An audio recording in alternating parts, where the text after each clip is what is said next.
बिस्मिल्लाहिर्रहमानिर्रहीम। अस्सलामुअलैकुम। Welcome to my channel. आज की वीडियो में हम आफाकसन सीरीज़ ग्रेड 3 इंग्लिश बुक का यूनिट नंबर 13 पढ़ेंगे। Unit number 13, a visit to the museum.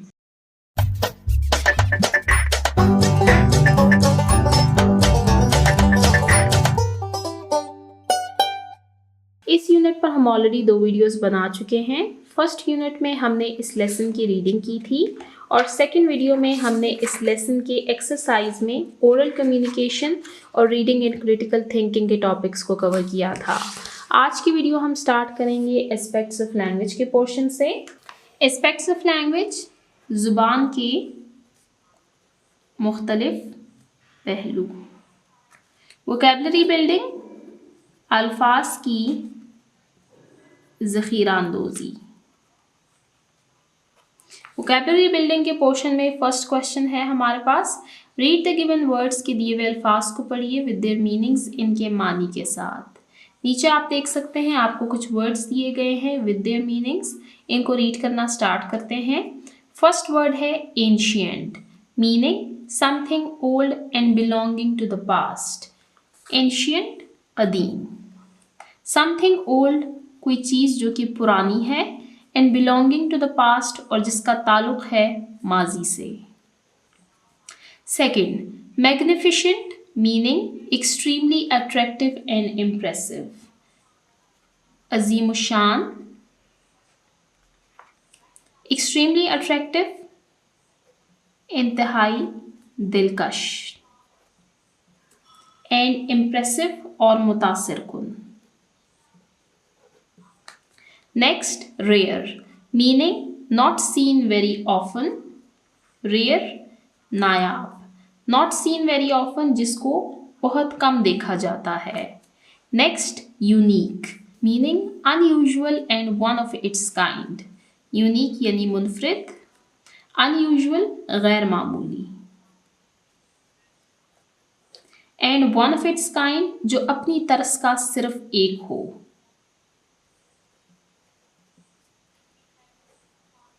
Next, martyr, meaning a person who dies for a noble cause. Martyr यानी शहीद। अ पर्सन हु डाइज वो शख्स जो मर जाता है फॉर अ नोबल कॉज किसी मुकद्दस काम के लिए। Last, struggle, meaning to try very hard to do something, कोशिश करना यानी किसी काम के करने की सख्त मेहनत करना। तो यहाँ पर हमने दिए हुए वर्ड्स को रीड किया विद देयर मीनिंग्स, इनको रिवाइज करते हैं। एंशिएंट कदीम, something old and belonging to the past, कोई ऐसी चीज़ जो बहुत पुरानी हो या माजी से ताल्लुक़ रखती हो। मैग्निफिशेंट, अजीमुशान, एक्सट्रीमली अट्रैक्टिव एंड इम्प्रेसिव, इंतहाई दिलकश और मुतासिर कुन। रेयर नायाब, नॉट सीन वेरी ऑफन जिसको बहुत कम देखा जाता है। यूनिक मुनफरिद, unusual and one of its kind, गैर मामूली और अपनी तर्ज का वाहिद। मार्टर शहीद, a person who dies for a noble cause, वो शख्स जो किसी अजीम मकसद के लिए अपनी जान देता है। स्ट्रगल कोशिश, to try very hard to do something किसी काम के करने की भरपूर कोशिश करना यानी सख्त मेहनत करना। तो यहाँ पर हमारा ये टॉपिक एंड होता है। अब चलते हैं नेक्स्ट टॉपिक की तरफ। एस्पेक्ट्स ऑफ लैंग्वेज की पोर्शन में नेक्स्ट टॉपिक है nouns with plural endings. Nouns यानी इस्म, प्लूरल जमा, एंडिंग कहते हैं आखिर को। अब ये टॉपिक है हमारे पास ऐसे नाउन्स का जो कि प्लूरल यानी जमा है। की टू लर्न सेक्शन में देखते हैं nouns that end in a consonant Y takes IES in their plurals after removing the final Y, कि ऐसे nouns जिनका जो लास्ट लेटर होता है वो कॉन्सोनेंट Y होता है। तो जब हम उनकी सिंगुलर से प्लूरल बनाते हैं तो हम उस फाइनल Y को रिमूव कर देते हैं यानी उसको हटा देते हैं और उस Y की जगह पर IES को ऐड कर देते हैं। यानी यहाँ पर आपको ऐसे नाउन्स की प्लूरल फॉर्म बनाने का तरीका सिखाया गया है जिनका लास्ट लेटर कॉन्सोनेंट Y होता है। Read the given nouns and notice their plurals, के दिए हुए नाउन्स को पढ़िए और उनकी जमा हालत पर गौर कीजिए। अब हमारे पास यहाँ पर 3 नाउन्स दिए गए हैं, सिटी, फैक्ट्री, लेडी। आप इन तीनों में एक कॉमन चीज़ ये देख सकते हैं कि इनका जो लास्ट लेटर है वो है कॉन्सोनेंट Y। तो हमने क्या तरीका सीखा है कि हम इन कॉन्सोनेंट Y को हटा देंगे और उनकी जगह पर हम IES लगा देंगे। जैसे सिटी से सिटीज़, फैक्ट्री से फैक्ट्रीज, लेडी से लेडीज़। सिटी कहते हैं शहर को, फैक्ट्री कहते हैं फैक्ट्री को, और लेडी कहते हैं खातून यानी ख़वातीन को, लेडीज़। ये इसकी प्लूरल फॉर्म है, जमा इसकी है खातून। Right Plurals of the following nouns. अब नीचे हमारे पास उसी तरह के सिंगुलर नाउन्स दिए गए हैं, हमने उनकी प्लूरल फॉर्म लिखनी है। आप देख सकते हैं इन सब का एंडिंग लेटर है कॉन्सोनेंट Y। अब हम इन कॉन्सोनेंट Y को रिमूव करेंगे और उसकी जगह पर IES लगा देंगे। स्टोरी कहानी, स्टोरीज। आपने देखा STOR और फिर Y को रिमूव करके IES। फैमिली खानदान, फैमिलीज। बेबी बच्चा, बेबीज। कॉपी यानी कॉपी, कॉपीज। तो यहाँ पर हमने दिए हुए सिंगुलर नाउन्स की प्लूरल फॉर्म्स को लिखा। यहाँ पर हमारा नाउन्स विद प्लूरल एंडिंग्स का टॉपिक एंड होता है। अब चलते हैं नेक्स्ट टॉपिक की तरफ। एस्पेक्ट्स ऑफ लैंग्वेज के पोर्शन में नेक्स्ट टॉपिक है हमारे पास रेगुलर वर्ब फॉर्म्स। वर्ब कहते हैं फेल यानी एक्शन वर्ड को। अब रेगुलर एंड इररेगुलर वर्ब्स क्या होते हैं इसके बारे में हम इस बुक में ऑलरेडी रीड कर चुके हैं, लेकिन यहाँ पर मैं आपको वो रिवाइज करवा देती हूँ। Regular and irregular verb forms ये हैं कि ऐसे वर्ब जिनके साथ ed लगाने से हम उनकी सेकंड और थर्ड फॉर्म बना लेते हैं उनको कहा जाता है रेगुलर वर्ब्स। लेकिन ऐसे वर्ब्स जिनको हमें कम्प्लीटली चेंज करना पड़ता है उनकी सेकंड एंड थर्ड फॉर्म बनाने के लिए, यानी पास्ट एंड फ्यूचर फॉर्म बनाने के लिए, उनको कहा जाता है इररेगुलर वर्ब्स। अब इसके साथ ही हमने जो लास्ट टॉपिक रीड किया था वो था नाउन्स का। हमारे पास नाउन्स में भी रेगुलर एंड इररेगुलर नाउन्स होते हैं। रेगुलर नाउन्स वो होते हैं जिनकी प्लूरल फॉर्म s और es लगाने से बन जाती है। जैसे अभी यहाँ पर जो हमने नाउन्स रीड किए हैं ये भी हमारे पास रेगुलर नाउन्स थे क्योंकि इनके साथ IES ऐड करने से हमने इनकी प्लूरल फॉर्म बना ली थी।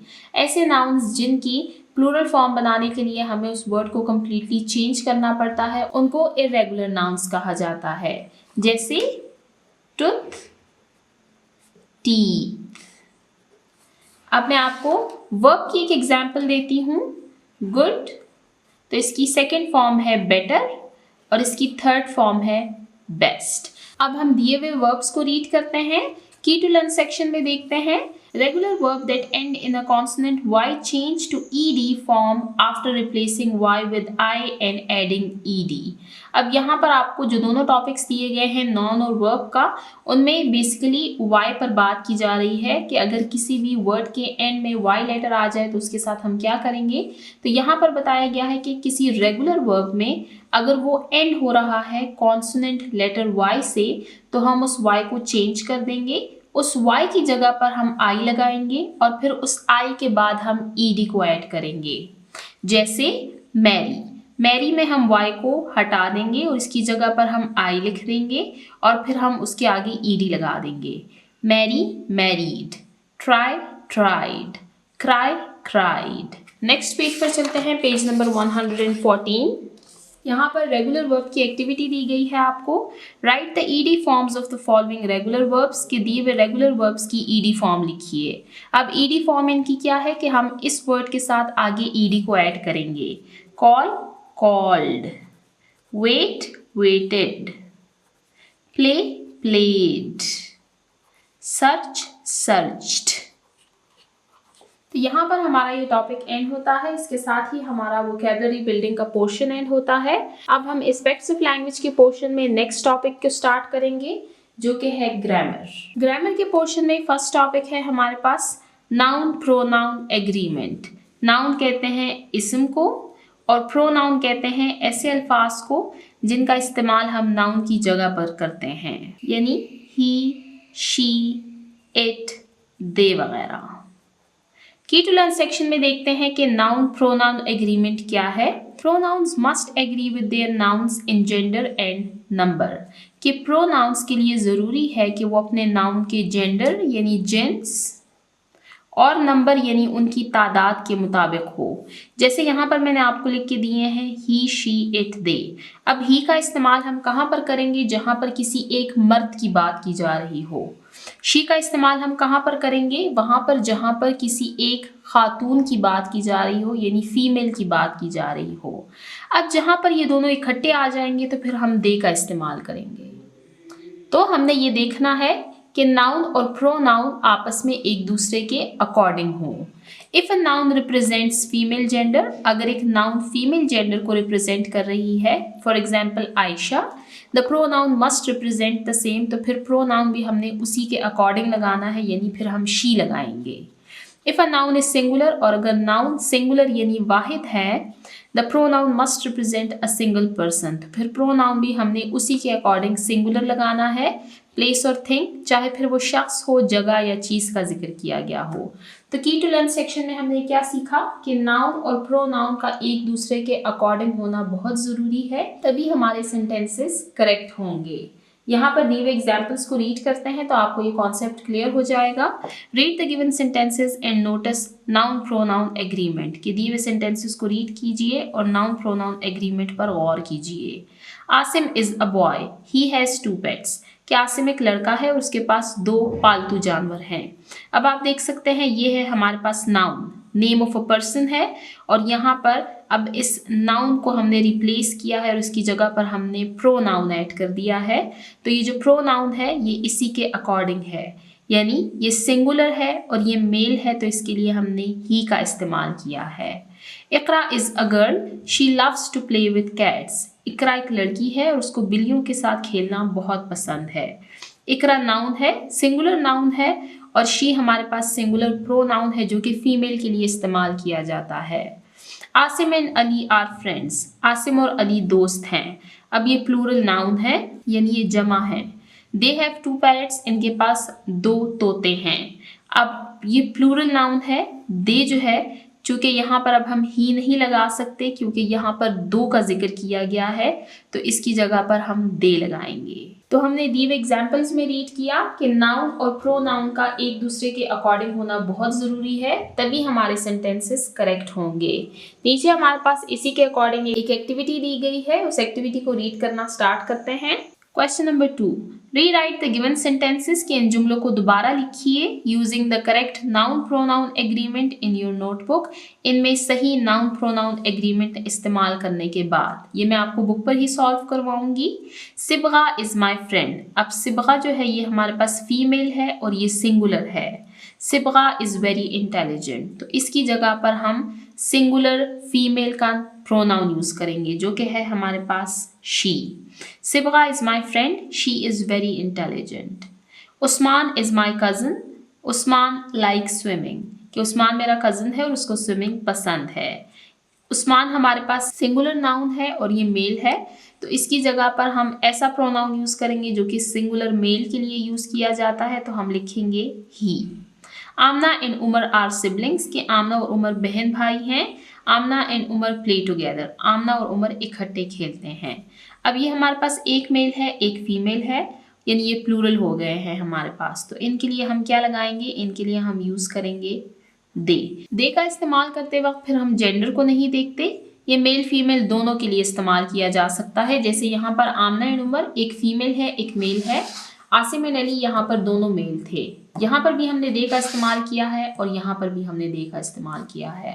तो यहाँ पर हमारा नाउन प्रोनाउन एग्रीमेंट का टॉपिक एंड होता है। अब चलते हैं नेक्स्ट टॉपिक की तरफ। ग्रामर के पोर्शन में नेक्स्ट टॉपिक है हमारे पास यूज ऑफ बिकॉज, बिकॉज का इस्तेमाल। ये हमने लास्ट यूनिट नंबर 12 में रीड किया था। चलते हैं पेज नंबर 103 की तरफ। यहाँ पर आप देख सकते हैं ये हमने लास्ट वीडियोज में रीड किया था कि बिकॉज का हम इस्तेमाल करते हैं जो कि हमारे पास एक जॉइनिंग वर्ड यानी कनेक्टर या फिर हम कह सकते हैं कि कंजंक्शन है हमारे पास। इसको हम यूज करते हैं टू जॉइन वर्ड्स, फ्रेजेस और सेंटेंसेस। लेकिन इसका इस्तेमाल हम कहाँ पर करते हैं? Because is used for giving reasons, कि बिकॉज का इस्तेमाल हम वहाँ पर करते हैं जहाँ पर हमें किसी वजह को बयान करना होता है, यानी हम वजूहात को बयान करने के लिए बिकॉज का इस्तेमाल करते हैं। अब सेंटेंसेस को रीड करते हैं तो आपको ये कॉन्सेप्ट क्लियर हो जाएगा। रीड द गिवन सेंटेंसेस की दी हुई जुमलों को पढ़िए and notice the use of because to show a reason. और बिकॉज के इस्तेमाल पर गौर करें जो कि किसी वजह को दिखाने के लिए इस्तेमाल किया जाता है। My mother gave me a coat, मेरी वालदा ने मुझे कोट दिया। अब मेरी वालदा ने मुझे कोट क्यों दिया? बिकॉज, क्योंकि। इट वॉज कोल्ड आउटसाइड, क्योंकि बाहर बहुत ठंड थी। अब यहाँ पर कोट देने की वजह यानी रीजन को बताया गया है कि कोट क्यों दिया गया, क्योंकि बाहर ठंड थी। Hera was absent today, Hera आज एब्सेंट यानी गैर हाजिर थी। बिकॉज शी वॉज इल, क्योंकि वो बीमार थी। अब यहाँ पर उसकी एब्सेंटी की वजह बताई गई है, क्योंकि रीजन बताई गई है, क्योंकि वो बीमार थी। The school bus was late, school bus आज लेट थी। Because of the traffic jam, क्योंकि बहुत ज़्यादा ट्रैफिक थी। आई एम फीलिंग हंग्री, मुझे भूख लग रही है।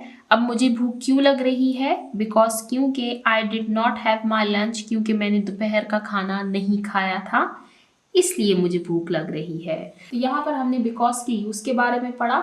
हम बिकॉज को इस्तेमाल करते हैं तो join words, phrases and sentences. जैसे कि आपने यहाँ पर देखा है कि हमने 2 सेंटेंसेस को ज्वाइन किया है बिकॉज से। और हम बिकॉज का इस्तेमाल कब करते हैं? टू शो अ रीज़न, यानी किसी वजह को बयान करने के लिए। तो यहाँ पर हमारा यूज़ ऑफ बिकॉज का टॉपिक एंड होता है। टीचिंग पॉइंट को रीड करते हैं।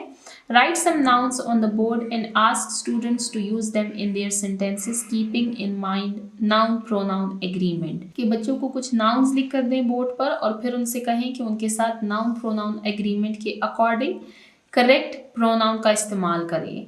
Ask student to share more sentences with because, और तलबा से कहें कि ऐसे सेंटेंसेज जिनमें बिकॉज का इस्तेमाल किया गया है उनको मज़ीद क्लासरूम में शेयर करें। यहाँ पर हमारा टीचिंग पॉइंट एंड होता है। अब चलते हैं नेक्स्ट पेज नंबर 115 की तरफ। ग्रामर के पोर्शन में नेक्स्ट टॉपिक है हमारे पास सिंपल पास्ट टेंस, यानी फेल, माजी का ज़माना। की टू लर्न सेक्शन में देखते हैं कि सिंपल पास्ट टेंस क्या होता है। The simple past tense is used to talk about actions that took place in the past. के फेल माजी का ज़माना उन कामों के बारे में बात करने के लिए इस्तेमाल होता है जो माजी में वकू पजीर हो चुके हों, यानी वो एक्शंस जो कि पास्ट में परफॉर्म हो चुके हों। अब यहाँ पर आपको वो 3 पार्ट्स में डिवाइड करके दिया गया है। एक है affirmative sentences, negative sentences, interrogative sentences. Affirmative यानी इकरारी जुमले, नेगेटिव यानी मनफी जुमले, इंटरोगेटिव यानी सवालिया जुमले। अब हम देखेंगे कि सिंपल पास्ट टेंस में हम अफर्मेटिव सेंटेंस कैसे बनाते हैं, नेगेटिव सेंटेंस कैसे बनाते हैं और इंटरोगेटिव सेंटेंसेस कैसे बनाते हैं। सबसे पहले रीड करते हैं अफर्मेटिव सेंटेंसेस के बारे में। हम सबसे पहले सब्जेक्ट लिखते हैं यानी फाइल, फिर हम पास्ट फॉर्म ऑफ वर्ब। अब आप देख सकते हैं ये बात की जा रही है वर्ब की, लेकिन वर्ब की पास्ट फॉर्म हम लिखेंगे जिसको हम वर्ब की सेकेंड फॉर्म भी कहते हैं। और एंड में आएगा ऑब्जेक्ट यानी मफऊल। फॉर एग्जाम्पल आई सेंड, आई है सब्जेक्ट, सेंट है वर्ब की second form, and email, email है हमारे पास ऑब्जेक्ट। लास्ट नाइट, कल रात, कि कल रात मैंने एक ईमेल भेजी थी। अब ईमेल भेजी जा चुकी है, यहाँ पर उस एक्शन की बात की जा रही है जो कि पास्ट में परफॉर्म हो चुका है। नेगेटिव सेंटेंसेस बनाने के लिए हम क्या करेंगे? सबसे पहले हम लिखेंगे सब्जेक्ट, फिर हम यूज करेंगे डिड नॉट। नेगेटिव सेंटेंसेस में ना इस्तेमाल किया जाता है यानी नहीं, तो यहाँ पर हम डिड के साथ नॉट का इस्तेमाल करेंगे, plus base form of verb. अब हमने अफर्मेटिव सेंटेंसेस में वर्ब की सेकेंड फॉर्म यूज़ की थी, लेकिन यहाँ पर हम वर्ब की फर्स्ट फॉर्म ही यूज़ करेंगे। जैसे यहाँ पर सेंट है तो सेंट सेंड की सेकेंड फॉर्म है, सेंड, सेंट, सेंट। तो यहाँ पर हम वर्ब की फर्स्ट फॉर्म यूज़ करेंगे plus object. For example I did not send an email last night, कि मैंने कल रात ईमेल नहीं भेजी थी। अब यहाँ पर आप देख सकते हैं वर्ब की फर्स्ट फॉर्म यूज़ की गई है। इंटेरोगेटिव सेंटेंसेस यानी सवालिया जुमलों के लिए हम सबसे पहले डिड लिखते हैं, फिर सब्जेक्ट लिखते हैं, फिर बेस फॉर्म ऑफ वर्ब यानी वर्ब की फर्स्ट फॉर्म, और फिर एंड में ऑब्जेक्ट के साथ क्वेश्चन मार्क लगा दिया जाता है। Did I send an email last night, कि क्या मैंने कल रात ईमेल भेजी थी। अब आप देख सकते हैं डिड को स्टार्ट में लेकर आया गया है, फिर है सब्जेक्ट, फिर है वर्ब की फर्स्ट फॉर्म, फिर ऑब्जेक्ट और एंड में क्वेश्चन मार्क। तो यहाँ पर हमने सिंपल पास्ट टेंस के बारे में पढ़ा जिनमें ऐसे कामों के बारे में जिक्र किया जाता है जो कि माजी में वकूअ पजीर हो चुके होते हैं, यानी वो परफॉर्म हो चुके होते हैं। हमने इस बुक में 3 टेंसेस के बारे में रीड किया है। सबसे पहले हमने रीड किया सिंपल प्रेजेंट टेंस के बारे में, फिर हमने रीड किया प्रेजेंट कॉन्टिन्यूअस टेंस के बारे में, और आज की यूनिट में हमने रीड किया सिंपल पास्ट टेंस के बारे में। आपकी ये बुक ख़त्म हो जाएगी जब इंशाल्लाह आप नेक्स्ट क्लास में प्रमोट होंगे तो हम मज़ीद टेंसेस के बारे में पढ़ेंगे। यहाँ पर हमारा ये टॉपिक एंड होता है। नीचे एक एक्टिविटी दी गई है इसी से रिलेटेड, इसको सॉल्व करते हैं। Fill in the blanks with the correct forms of the verb to form sentences in the simple past tense. अब नीचे हमारे पास कुछ सेंटेंसेस दिए गए हैं जिनमें हमने करेक्ट फॉर्म ऑफ वर्ब लगानी है, यानी वर्ब की सही हालत लगानी है ताकि हम सेंटेंसेस को बना सकें। और सेंटेंसेस हमने किस टेंस में बनाने हैं? सिंपल पास्ट टेंस में। सेंटेंसेस को रीड करते हैं। She dash a new dress yesterday, she bought. अब बॉट जो है ये बाय की सेकेंड फॉर्म है और ये हमारे पास सिंपल पास्ट टेंस का अफर्मेटिव सेंटेंस है, तो इसमें हम वर्ब की सेकेंड फॉर्म यानी पास्ट फॉर्म लगाएंगे। Hamid did not dash with his company, Hamid did not work with his company. अब ये हमारे पास नेगेटिव सेंटेंस है, इसमें डिड नॉट का इस्तेमाल किया गया है, तो इसमें हम वर्ब की बेस फॉर्म लगाएंगे। Next, did you dash Ahmed, did you meet Ahmed, क्या आप अहमद से मिले हैं? ये हमारे पास इंटेरोगेटिव सेंटेंस है, तो इसमें हम बेस फॉर्म ऑफ वर्ब लगाएंगे। Last, Maryam dash yesterday, Maryam woke up yesterday. अब वोक जो है ये वेक की सेकेंड फॉर्म है, तो यहाँ पर हमने सेकेंड फॉर्म ऑफ वर्ब लगाई है क्योंकि ये हमारे पास अफर्मेटिव सेंटेंस है। तो यहाँ पर हमारा ये क्वेश्चन एंड होता है, इसके साथ ही हमारा सिंपल पास्ट टेंस का टॉपिक एंड होता है। अब चलते हैं नेक्स्ट टॉपिक की तरफ। ग्रामर की पोर्शन में नेक्स्ट टॉपिक है हमारे पास क्वेश्चंस विद हेल्पिंग वर्ब्स। अब नीचे आपको कुछ क्वेश्चंस दिए गए हैं जिनमें हेल्पिंग वर्ब्स का इस्तेमाल किया गया है। की टू लर्न सेक्शन में देखते हैं कि हेल्पिंग वर्ब्स का इस्तेमाल यहाँ पर किस अंदाज में किया गया है। Helping verbs can be used with main verbs to make questions, कि हेल्पिंग वर्ब का इस्तेमाल हम करते हैं अक्सर औकात मेन वर्ब्स के साथ ताकि हम सवाल बना सके। They always come at the beginning of a question, और फिर ये जो हेल्पिंग वर्ब्स होते हैं ये हमेशा क्वेश्चन के स्टार्ट में आ जाते हैं। टॉपिक को स्टार्ट करते हैं। Read the questions with the helping verbs. नीचे हमारे पास कुछ क्वेश्चंस दिए गए हैं जिनमें हेल्पिंग वर्ब्स का इस्तेमाल किया गया है, इनको रीड करते हैं। Is he playing with Anam. अब अगर हम इसको क्वेश्चन फॉर्म में नहीं पढ़ते और इसको हम अफर्मेटिव सेंटेंस में रीड करते हैं तो हम कहेंगे that he is playing with Anam. इस जो है ये हमारे पास हेल्पिंग वर्ब है। अब हमने इसको as a main verb use किया है और इसको हम स्टार्ट में ले आए हैं और इससे हमने क्वेश्चन बना लिया है। That is he playing with Anam, कि क्या वो अनम के साथ खेल रहा है। अब नेक्स्ट सेंटेंस में आर हेल्पिंग वर्ब है। Are they telling the truth, क्या वो सच बता रहे हैं। Was uncle Saeed scolding them, क्या चचा सईद उनको डांट रहे हैं। स्कोल्डिंग डांटना। Were you doing your homework, क्या तुम अपना होमवर्क कर रहे थे। Does she get up early, क्या वो जल्दी जागती है। डिड दे फील सॉरी, क्या उन्हें अफसोस हुआ। Have you finished your work, क्या तुमने अपना काम मुकम्मल कर लिया या ख़त्म कर लिया है। तो यहाँ पर आपने देखा कि हमने हेल्पिंग वर्ब्स को स्टार्ट में लेकर आए हैं और उससे फिर हमने क्वेश्चंस बनाए हैं। यहाँ पर हमारा ये टॉपिक एंड होता है। टीचिंग पॉइंट को रीड करते हैं। Encourage students to share more sentences of the simple past tense, कि बच्चों की हौसला अफजाई करें कि वो फेल माजी के मजीद सेंटेंसेस शेयर करें। Have them share more questions beginning with helping verbs, और तलबा से कहें कि ऐसे सेंटेंसेस शेयर करें जिनमें हेल्पिंग वर्ब्स के जरिए क्वेश्चंस बनाए गए हों। यहाँ पर हमारा टीचिंग पॉइंट एंड होता है, इसके साथ ही हमारा एस्पेक्ट्स ऑफ लैंग्वेज का पोर्शन एंड होता है। अब हम नेक्स्ट पेज पर चलेंगे और नेक्स्ट पोर्शन स्टार्ट करेंगे जो कि है राइटिंग। राइटिंग यानी लिखना। Guided writing, narrative and descriptive paragraphs. ये राइटिंग के पोर्शन में हमारे पास फर्स्ट टॉपिक है। Read the features of a narrative and descriptive paragraph, कि नरेटिव और डिस्क्रिप्टिव पैराग्राफ की फीचर्स यानी उनकी खुसूसियात पढ़िए। अब इस टॉपिक में हम ये सीखेंगे कि नरेटिव पैराग्राफ और डिस्क्रिप्टिव पैराग्राफ ये क्या होते हैं, इनके क्या क्या फीचर्स हैं। तो इनको रीड करते हैं। सबसे पहले है हमारे पास नरेटिव पैराग्राफ। अगर मैं आपको अपने अल्फाज में एक्सप्लेन करूं तो नरेटिव पैराग्राफ ऐसा पैराग्राफ होता है जिसमें किसी कहानी, तजर्बे या वाक़यात के सिलसिले को बयान किया जाता है। अब इनके फीचर्स को यहाँ से रीड करते हैं। अ नरेटिव पैराग्राफ, एक नरेटिव पैराग्राफ इज यूज्ड, ये इस्तेमाल किया जाता है टू टेल अ स्टोरी, किसी कहानी को बताने के लिए, एक्सपीरियंस, किसी तजर्बे को शेयर करने के लिए, और अ सीक्वेंस ऑफ इवेंट्स, या वाक़यात का कोई सिलसिला। यानी नरेटिव पैराग्राफ एक ऐसा पैराग्राफ है जिसमें किसी कहानी, किसी तजर्बे या वाक़यात के सिलसिले को बयान किया जाता है। इट डिस्क्राइब्स, ये बयान करता है, द प्लेस, उस जगह को, यू आर राइटिंग अबाउट, जिसके बारे में आप लिख रहे हैं।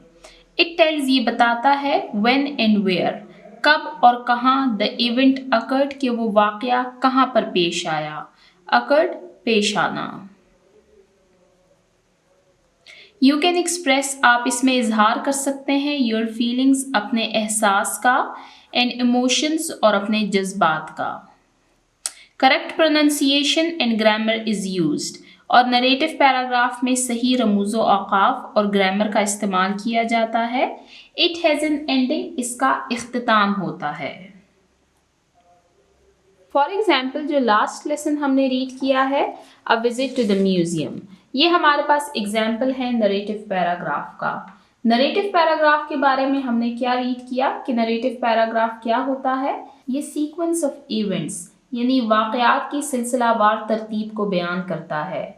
जैसे हमने इस लेसन में रीड किया कि सबसे पहले हमने प्लान बनाया, फिर हम वहाँ पर गए, सबसे पहले हमने फर्स्ट गैलरी देखी, फिर हमने सेकंड गैलरी देखी, फिर हमने थर्ड गैलरी देखी, उसके बाद हमारा वापस जाने का टाइम आ गया। तो इसमें क्या हमने पढ़ा, इसमें हमने सीक्वेंस ऑफ इवेंट्स को डिस्क्राइब किया। इसके अलावा हमने जो सेकंड पॉइंट रीड किया, that it describes the place you are writing about, कि इसमें उस जगह को बयान किया जाता है जिस जगह के बारे में हम लिख रहे हैं या हम बात कर रहे हैं। तो इसमें हमने उस म्यूजियम को डिटेल से एक्सप्लोर किया था और उसके बारे में हमने लिखा था। फिर थर्ड पॉइंट हमने ये रीड किया, that it tells when and where the event occurred, और फिर इसमें हम ये लिखते हैं कि कोई वाक़या कब और कहाँ पेश आया। तो इसमें हमने रीड किया कि हम लास्ट मंडे को गए थे एट अराउंड 10 AM, यानी लास्ट मंडे तकरीबन 10 बजे। तो इसमें व्हेन और वेयर का आंसर हमें मिल गया कि कब और कहाँ। फिर नेक्स्ट पॉइंट हमने रीड किया, that you can express your feelings and emotions, कि आप इसमें अपनी फीलिंग्स और इमोशंस को एक्सप्रेस कर सकते हैं, यानी आपको क्या फील हो रहा है ये आप उसमें एक्सप्रेस कर सकते हैं। तो इसमें हमने एक पैराग्राफ रीड किया था जिसको हमने टाइटल दिया था फर्स्ट इम्प्रेशन, यानी पहले तासुरात। इसमें हमने राइटर के इमोशंस को रीड किया था कि वो क्या फील कर रहे हैं वो म्यूजियम देखकर। और लास्ट हमने रीड किया that it has an ending, कि इसका इख्तिताम होता है, यानी एंडिंग पॉइंट होता है, जो कि हमने रीड किया कि फिर हम वापस आ गए स्कूल। तो ये हमारे पास एक एग्जाम्पल है नरेटिव पैराग्राफ की, और यहाँ पर हमने उसके डिफरेंट फीचर्स को पढ़ा।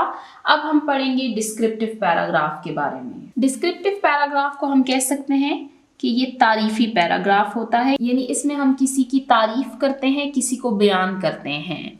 अ descriptive paragraph describes a person, animal, place और थिंग। डिस्क्रिप्टिव पैराग्राफ किसी शख्स, जानवर, जगह या चीज को बयान करता है, उसकी वजाहत करता है, उसकी तारीफ करता है। We use colourful words and details, और उनको एक्सप्लेन करने के लिए, उनको डिस्क्राइब करने के लिए हम रंगीन अल्फाज और तफसीलात का इस्तेमाल करते हैं। फॉर एग्जाम्पल, हम जब किसी शख्स के बारे में बात करते हैं तो हम उसकी अपीयरेंस के भी जिक्र करेंगे, हम उनकी ड्रेसिंग का भी जिक्र करेंगे, और हम उनकी बोलचाल के बारे में भी बताएंगे। तो ये क्या है कि हम उनकी वजाहत कर रहे हैं, उनकी तारीफ कर रहे हैं। नेक्स्ट पॉइंट है, it has a logical order and sequence. Logical order, मंतकी तरतीब, सीक्वेंस, सिलसिला। इसमें भी एक खास सीक्वेंस को रखा जाता है। It provides detailed information about something, ये किसी चीज़, किसी शख्स, किसी जानवर या किसी जगह से मुतल्लिक तफसीली मालूमात फराहम करता है, डिटेल तफसील। लास्ट है mostly we use action words, और इसमें हम ज़्यादातर एक्शन वर्ड्स यानी फेल का इस्तेमाल करते हैं। तो यहाँ पर हमने पढ़ा डिस्क्रिप्टिव पैराग्राफ के बारे में, जो कि किसी शख्स, जानवर, जगह या चीज़ को बयान करता है। तो यहाँ पर हमने नरेटिव पैराग्राफ और डिस्क्रिप्टिव पैराग्राफ के बारे में पढ़ा। अगर मैं आपको इसका डिफरेंस बताऊं तो नरेटिव पैराग्राफ में हम कोई कहानी बयान करते हैं, यानी किसी वाक़े की तरफ हमारा इशारा होता है, जबकि डिस्क्रिप्टिव पैराग्राफ में हम किसी की तारीफ बयान करते हैं, फिर चाहे वो शख्स हो, कोई जानवर, कोई जगह या कोई चीज़। अब नीचे हमारे पास एक्टिविटीज़ दी गई हैं इन्हीं से रिलेटेड, हम उन एक्टिविटीज़ को रीड करेंगे तो आपको ये ज़्यादा क्लियर हो जाएगा। सबसे पहले है हमारे पास question number 2, write a narrative paragraph on the given topic in your notebook. हमने एक नरेटिव पैराग्राफ लिखना है दिए हुए टॉपिक पर। टॉपिक है हमारे पास a visit to a historical place, तारीखी मुकाम की सैर।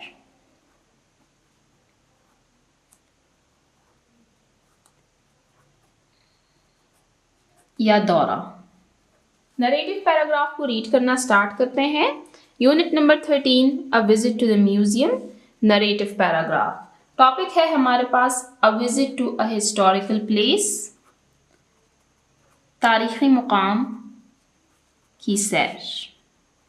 ये हम रीड कर रहे हैं नरेटिव पैराग्राफ। हमने नरेटिव पैराग्राफ के फीचर्स को रीड किया, अब उन्हीं फीचर्स को हम इस पैराग्राफ के साथ मैच करते जाएंगे। लास्ट वीक, पिछले हफ्ते। अब यहाँ पर हमें बता दिया गया है कि ये इवेंट कब हुआ, यानी जो पॉइंट हमने रीड किया था that it tells when and where the event occurred, तो उसमें व्हेन यानी कब का आंसर हमें यहाँ पर मिल गया। I went to a big old fort with my family, कि पिछले हफ्ते मैं अपने ख़ानदान वालों के साथ एक बड़े किले में गई। फोर्ट कहा जाता है किले को, ओल्ड पुराना। अब यहाँ पर हमें व्हेन एंड वेयर का आंसर मिल गया है कि वो इवेंट कब हुआ और कहाँ हुआ। वो इवेंट हुआ लास्ट वीक, और वो इवेंट कहाँ पर हुआ है, वो हुआ है in a big old fort, यानी एक बहुत बड़ा पुराना किला। The fort was very tall and had thick walls, वो जो किला था वो बहुत लंबा और उसकी दीवारें बहुत मोटी थी।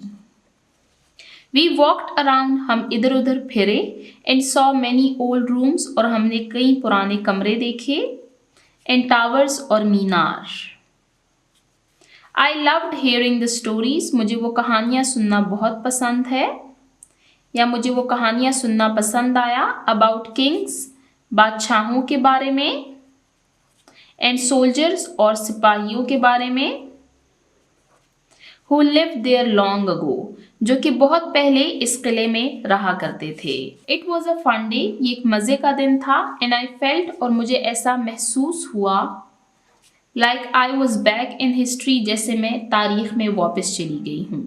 तो यहाँ पर हमने इस पैराग्राफ को रीड किया। अब हम इन पॉइंट्स को नरेटिव पैराग्राफ के पॉइंट्स से मैच करते जाएंगे। सबसे पहले हमने रीड किया that the narrative paragraph is used to tell a story, experience or a sequence of events। कि narrative paragraph हमें किसी कहानी, तजर्बे या वाक़यात के सिलसिले के बारे में बताता है। तो यहाँ पर हमने sequence of events और अपने experience को शेयर किया है। It describes the place you are writing about, इसमें उस जगह को explain किया जाता है जिसके बारे में हम लिख रहे हैं। तो यहाँ पर हमने उस फोर्ट को explain किया है that the fort was very tall and had thick walls। Next है that it tells when and where the event occurred, और ये हमें ये बताता है कि कब और कहाँ वो वाक़या पेश आया है। तो यहाँ पर हमने when and where का आंसर मार्क कर दिया था। You can express your feelings and emotions, कि आप अपने एहसास और जज्बात का इजहार कर सकते हैं। तो यहाँ पर हमने रीड किया that I felt like I was back in history, कि मुझे ऐसा महसूस हुआ जैसे मैं तारीख में वापस चली गई हूँ। तो यहाँ पर हमने अपने इमोशंस को एक्सप्रेस किया है। Correct punctuation and grammar is used, सही रमूज़ो औक़ाफ़ और ग्रामर का इस्तेमाल। इट हैज़ एन एंडिंग, और इसका इख्तिताम यानी एंडिंग पॉइंट होता है। तो यहाँ पर हमने रीड किया नरेटिव पैराग्राफ को। इस नरेटिव पैराग्राफ को फिर से रीड करते हैं। A visit to a historical place, last week I went to a big old fort with my family, कि पिछले हफ्ते मैं अपने ख़ानदान वालों के साथ एक बड़े पुराने किले में गई। The fort was very tall and had thick walls. वो किला बहुत ऊंचा था और उसकी दीवारें बहुत मोटी थी। We walked around and saw many old rooms and towers. हमने वहाँ घूम फिर कर बहुत सारे पुराने कमरे और मीनार देखे। I loved hearing the stories about kings and soldiers who lived there long ago. मुझे वो कहानियाँ सुनना बहुत पसंद आया जो बादशाहों और सिपाहियों के बारे में थी जो बहुत पहले वहाँ रहा करते थे। It was a fun day and I felt like I was back in history. कि ये एक बहुत मज़े का दिन था और मुझे ऐसा लगा जैसे मैं तारीख में वापस चली गई हूँ। तो यहाँ पर हमारा क्वेश्चन नंबर 2 एंड होता है। अब रीड करते हैं क्वेश्चन नंबर 3 को। Right a descriptive paragraph about my favourite teacher in your notebook. ये एक डिस्क्रिप्टिव पैराग्राफ लिखें माई फेवरेट टीचर। आपको टॉपिक दिया गया है, इस पर हम डिस्क्रिप्टिव पैराग्राफ लिखेंगे। डिस्क्रिप्टिव पैराग्राफ को रीड करते हैं और साथ ही हम उन पॉइंट्स से, उन फीचर्स से इनको मैच करते जाएंगे। डिस्क्रिप्टिव पैराग्राफ, जैसे कि मैं आपको बता चुकी हूँ कि डिस्क्रिप्टिव पैराग्राफ ऐसा पैराग्राफ होता है जिसमें हम किसी शख्स, जगह, जानवर या चीज़ की तारीफ बयान करते हैं। माई फेवरेट टीचर, मेरी पसंदीदा teacher. My favourite teacher is miss और सर डैश। यहाँ पर आप अपने फेवरेट टीचर का नेम लिख सकते हैं। शी इज़ ऑलवेज काइंड, वो हमेशा मेहरबान रहती हैं। And smiles eight everyone in the class, और क्लास में सबको मुस्कुरा कर देखती हैं। शी टीचेस अस, वो हमें पढ़ाती हैं। विद फन स्टोरीज, मज़े की कहानियों के साथ। एंड हेल्प्स अस, और हमारी मदद करती हैं। When we don't understand something, जब हमें किसी चीज़ की समझ नहीं आती, कि वो हमें मज़े की कहानियों के साथ पढ़ाती हैं। और जब हमें कोई बात समझ नहीं आती तो वो हमारी मदद करती हैं। शी इज़ पेशेंट, उनमें बहुत सब्र है। एंड मेक्स लर्निंग ईजी, और वो हमारे सीखने के अमल को आसान बनाती हैं। आई लव, मुझे पसंद है। How she makes every lesson, कि कैसे वो हर सबक को एक्साइटिंग, दिलचस्प।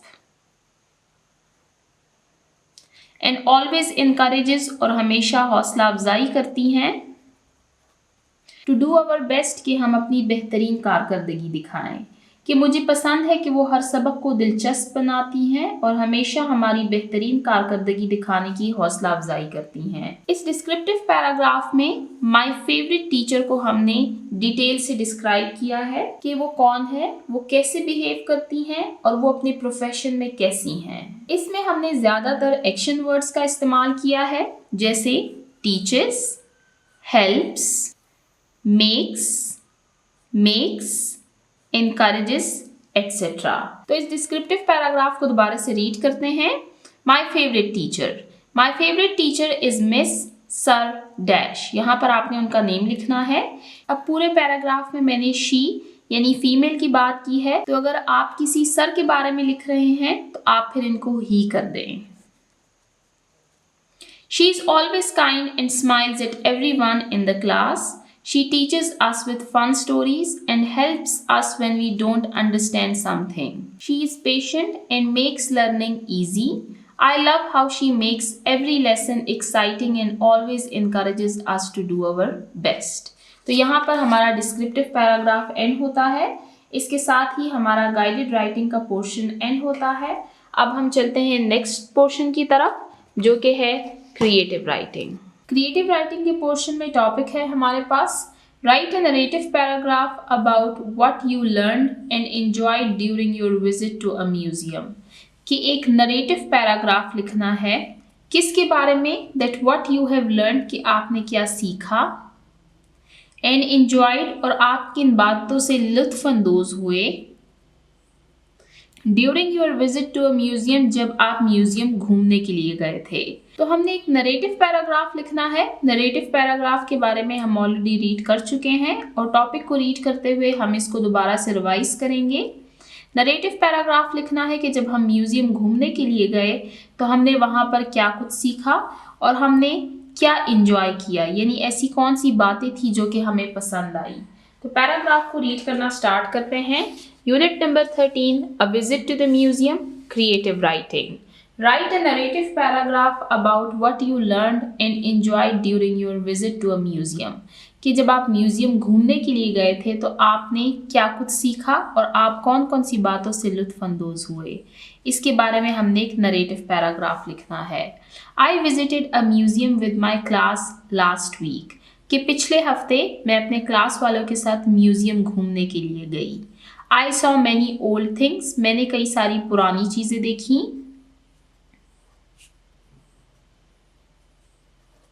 लाइक जैसे, कॉइन्स सिक्के, पेंटिंग्स एंड स्टैच्यूट्स और मुजस्मे। आई लर्न मैंने सीखा about the history of our country, मैंने अपने मुल्क की तारीख के बारे में सीखा। And how people lived a long time ago, और ये सीखा कि पुराने ज़माने में यानी पिछले ज़माने में लोग कैसे रहते थे।